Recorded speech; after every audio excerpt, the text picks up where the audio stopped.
Everyone thinks they know what a children's author does, but what is it really like? And how do you keep the dream alive?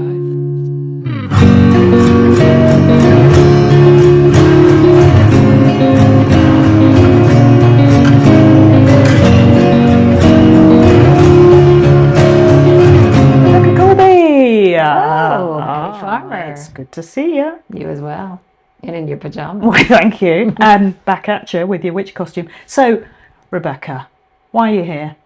People often think you spend the whole day writing, and you don't. Like you, I'm a morning person. I'll write in the morning mostly, Yeah. and then there's other jobs, admin. I mean, we do all our own marketing, don't we? So there's a lot that we have to for do in sure. the afternoon. Research, which I love, Yeah. but I'll do that when I'm less fresh as well. Yeah. So, and what I really like the job is there is no such thing as a typical day, is there? We are doing all these different things. It is very varied, which I love about it. Yeah. But where do you write? Can you tell me about that? Rebecca, you have been to my writing hut. You've been to my writing hut, and there was a bit of hut envy going on. I'm rather like you. I really enjoy the research.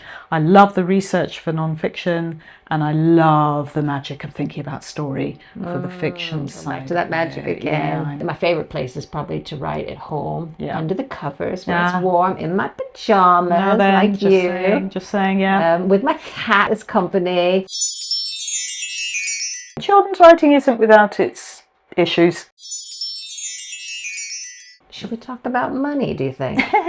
Yeah. Well, it's challenging because children's writers aren't paid enough. I guess the moral here is don't quit your day job. I think so. Do it for the love of it as well. For me, I write, the way I write is I have lots of different notebooks which I put my various projects into, whether that be fiction, non-fiction, or indeed screenwriting. Lots of projects to move one from the other. Yeah. And I should say, aside from bouncing between projects, yes, because that keeps it interesting and you don't get stuck that way. Absolutely. But you can also bounce from place to place. There are lots of other children's writers that we know, and maybe we should let them have a talk about what their typical day let's is see like. what their days are like now. Okay. All right. My name's Conlon. I'm a poet and an author, and my school visits can go between 2 and 2 trillion different ways. We'll talk about poetry and science and nature and wonder, and we'll experience something together to learn about what our voices can do for us and for our friends and our world. Not getting much writing done yet, are we?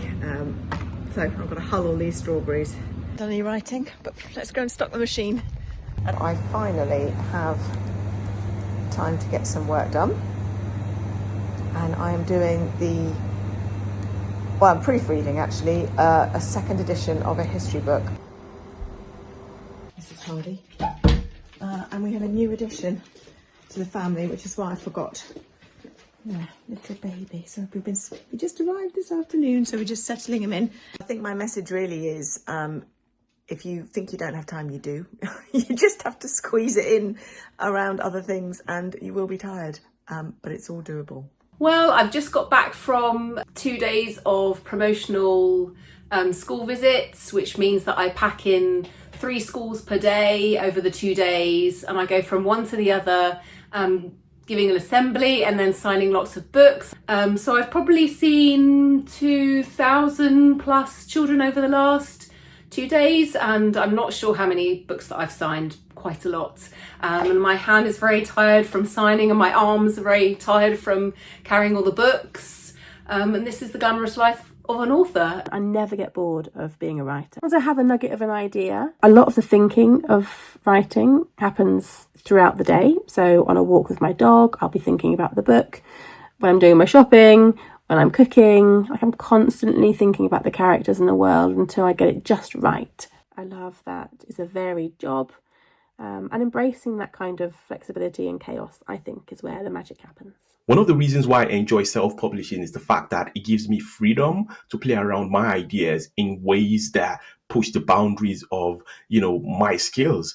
What I also enjoy doing is helping other children's book authors self-publish their books in paperback and in interactive app format. I also teach them how to do this.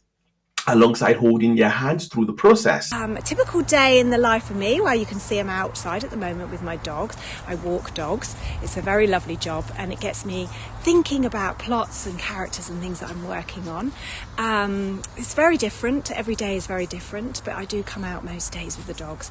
And the best thing I'd say about being a children's author is meeting readers. I love going into schools. When I write novels, because I am from the Philippines, I always think of my Filipino reader first.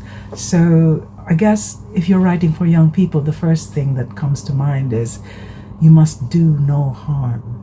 And that is why I tell stories on Filipino themes. We are there to give our readers choices so that these bits of history will not repeat themselves. Tall, pointy hat, stripy socks, big black cat, it's Winnie. Ah, hello everybody.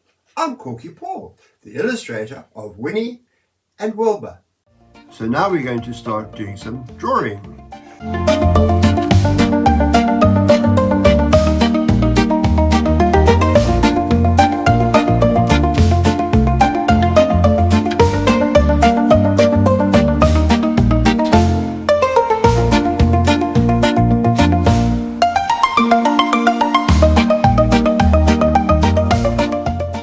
Together, 1, 2, 3, abracadabra. So it's goodbye from Winnie, it's goodbye from Wilbur, and it's goodbye from me, Korky Paul.